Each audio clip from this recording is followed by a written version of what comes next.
Polity की कुछ basic information, जैसे कि आपका विश्वास प्रस्ताव, अविश्वास प्रस्ताव, स्थगन प्रस्ताव, धन्यवाद प्रस्ताव, ऐसी बहुत सारी डेफिनेशन हैं। मैं आपको उन डेफिनेशन को एक छोटे शब्दों में बताना चाहूँगा। जैसे कि पहला नंबर है विश्वास प्रस्ताव का। विश्वास प्रस्ताव क्या होता है? विश्वास प्रस्ताव लोकसभा में सरकार के द्वारा लाया जाता है। सरकार का महत्व है कि जब इसका कारण क्या होता है? इसका कारण होता है कि जब गवर्नमेंट को लगता है कि वह बहुमत की स्थिति में नहीं है, उसको कुछ संदेह है, तब वह प्रस्ताव लोकसभा में प्रस्तुत करता है। और अगर ये पारित नहीं हो पाता ये प्रस्ताव, तो इसमें मंत्रिपरिषद को और पूरी सरकार को इसमें त्यागपत्र देना पड़ सकता है।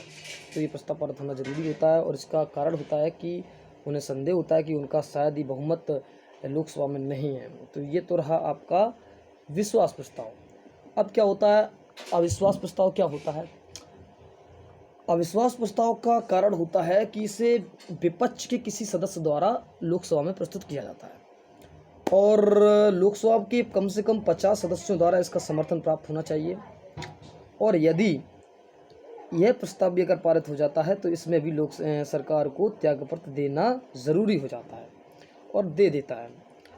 और एक चीज़ और इसमें ध्यान देने बात है कि इस प्रस्ताव में कम से कम 10 दिन के अंदर चर्चा हो जानी चाहिए और चर्चा के बाद इसमें लोकसभा अध्यक्ष इस प्रस्ताव के बारे में निर्णय अंत में दे देता है।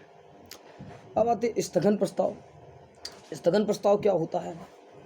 स्थगन प्रस्ताव का होता है कि जब कोई अविलंबी लोक महत्व का मामला होता है जो काफ़ी ज़रूरी समझा जाता है जो सदन में उठाने के लिए, तो सदन में जब ये प्रस्ताव लाया जाता है तो सदन के जो उपसभापति होते हैं, मतलब कि सभापति महोदया या अध्यक्ष महोदया, इस पर चर्चा करने के लिए राजी हो जाते हैं और वो सारे सदन के कार्य निपटा के इस पर चर्चा करते हैं। और चर्चा करने के उपरांत वह चर्चा करते हैं और उसमें उठाते हैं कुछ सी बातें। तो आपको ये 3 प्रकार की परिभाषाएं आपको शायद पता चल गई होंगी: विश्वास प्रस्ताव, अविश्वास प्रस्ताव और स्थगन प्रस्ताव। और सारी ये मैं आपको बात में बता दूंगा।